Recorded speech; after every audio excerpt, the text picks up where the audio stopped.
This is a DualShock 3, and this is a DualShock 3 after taking heroin. Okay, so we're going to do something a little bit different today. We're going to look at this really nasty looking controller for the PlayStation 3, and we're going to see if we can give it a little bit of a refurb. I picked this up at a car boot sale alongside the PlayStation 3 for about £10-15 I think, and it is just bogging. Just look at the state of this thing. As you can probably see, this controller has been smashed at the left hand side, resulting in the analog stick being broken and out of alignment, and all the casing on the outside of it is also kind of smashed. This has probably been caused by FIFA rage, which is when someone is so angry at FIFA that they just launch their £40 controller at a wall, not really thinking about the fact that these things are quite expensive to buy out the shops, because they're lacking the brain cells to actually think otherwise. But anyway, it gives me the opportunity to have a look at this manky thing and see if I can get it back to its original sort of state. I've sort of picked up this shell. It's off of Amazon. It didn't cost a lot, but it's a sort of transparent shell. It looks like it'll maybe do the job. So let's see if we can make this controller look like something that didn't come out of skip. So I'm going to be using a small Phillips screwdriver to open up the shell of this controller. What I would advise is, if you've never opened up one of these controllers before, just have a little look on the internet just to see what the insides look like, so that you're not going to like pull the casing apart and wreck anything. Yeah, that way you can sort of open it with peace of mind. There are 2 screws at the left, 2 screws at the right, and there is a screw at the top of the centre, which is the one I'm going to start with. So once you've taken off the back of the controller shell, it's going to look something like this. If your triggers haven't actually popped off while doing this, then now's a good time just to remove them and set them aside. Each of the triggers has this little spring attached to it. Just make sure that's not fallen off, because if it has, it's going to be a bit of a pain later when you go to put this back on, because it won't function properly without it. There is one last screw, and it runs from the motherboard into the front of the shell, so don't try and force any of this out because you will break something. Just make sure that you've found where it is and remove it, and then everything should come loose after that. Again, I would recommend that you look online to see what a DualShock 3 controller looks like in the inside, just so you don't get caught off guard by any little cables or stuff when you're pulling the guts of this controller out, because this is where the controller does get a little bit fragile when handling it. As you can probably see, this screw is giving me a little bit of trouble. It's probably because of all the dirt and the grime inside the controller. It sometimes makes these screws a little bit sticky, but don't worry, with a wee bit of perseverance you should be able to get it free. This controller's filthier than our Prime Minister's sodded affair with farm animals in his youth, but don't worry, that's why I've sat down a paper towel, because paper towels make everything better. So we're just going to remove the joysticks from the motherboard just before we set it aside to get access to the rest of the buttons, just making sure that you don't damage it in any way, because this is probably the most fragile bit of the controller.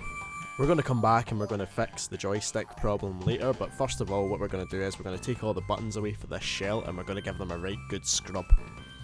So set your motherboard in a safe place and you can just start taking out the buttons from the front of the controller. I would advise doing this carefully, because as you can see I'm about to lose the triangle button, and it's going to take me about 10 minutes to realise where it's went to.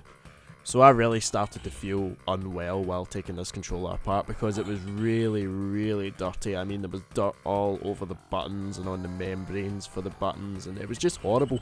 But this is why it's important to take all these buttons out and make sure you give them a good scrub before you can actually say that you've properly refurbed the controller.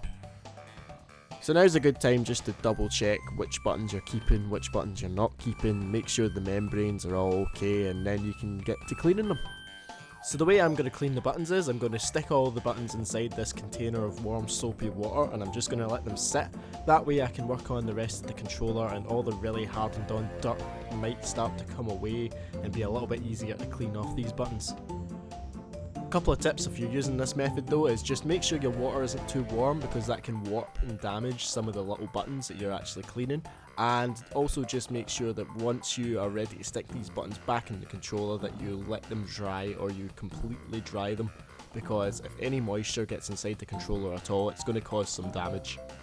So the next step is to grab your motherboard again and remove the ribbon cable. So just be careful when you're doing this, because it's attached using these little plastic stalks on the white housing, and if you do yank it at all then you could rip it and it will not be repairable. So as I said, it is a little bit fiddly, but once you've removed it then you should be able to just set it aside, no problem. It shouldn't be stuck anywhere else. and once you have removed it, you can have a look at the motherboard, and you'll see that it's attached to this sort of internal white housing. In this case, I don't want to use the housing that was already with the controller. I have a new housing that came with my new shell, so I'm going to remove this completely. So we're going to have a look at fixing that left analog stick, and I'm just going to use some WD-40 on it because it is just dirt and grime that's causing it to stick to the left, and this means I don't have to replace the component or do anything that's a wee bit more fiddly than I would like, although you can easily do this if you're quite handy with a soldering iron, so keep that in mind. Obviously it doesn't have to be WD-40 you use, you can use other types of lubricant or grease or anything like that. You can also use compressed air if you feel as if it'll blast some of the dirt out of it, but I had WD-40 to hand and that's just what I'm going to use. So now I'm just going to fit the rumble packs and the motherboard back onto that internal white housing that sort of sits inside the shell. I ditched the old one, I might keep it just in case I need it for a broken one, but it was quite grubby and it just saved a lot of time using the new one.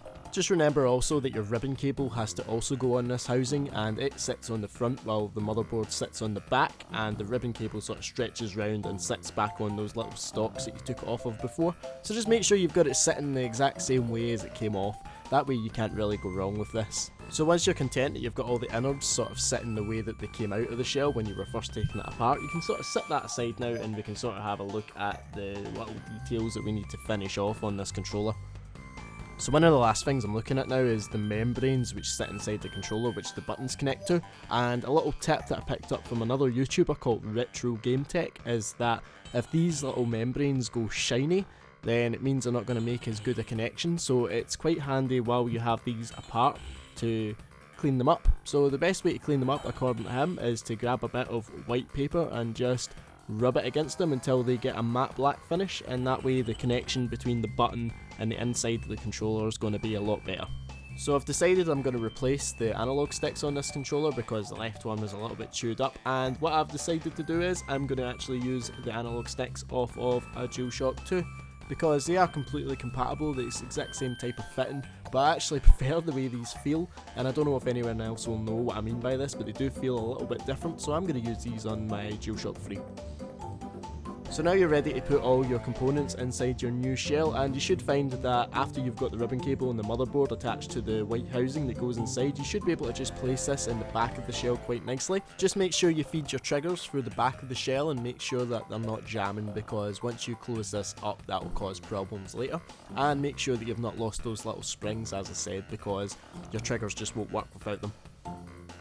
So now you can pop all your buttons and the membranes back into the front of the shell, and just make sure these are completely dry, because if any moisture at all gets on the inside of that motherboard, then you're going to have some problems. You might actually find this a little bit tricky trying to get both ends of the shell together while trying to balance all the little buttons on top. What I would say is that the back of the shell is a little bit more secure and less likely to fall out, so if you sort of tilt that more forward and tilt the front of the shell more back, then you should find you'll be able to join the two bits together without anything falling out. And once all the screws have fitted back into place and the controller is sturdy enough, you've got yourself a newly refurbished DualShock 3. Please don't take this video as a tutorial if this is your first time opening up a DualShock 3, but hopefully this video was sort of informative and helpful and maybe a wee bit of fun for you, give you a couple of ideas on how to revitalise your old DualShock controllers. So thanks again for watching. If you like this kind of thing, then please comment below or please subscribe, and I'll catch you again soon.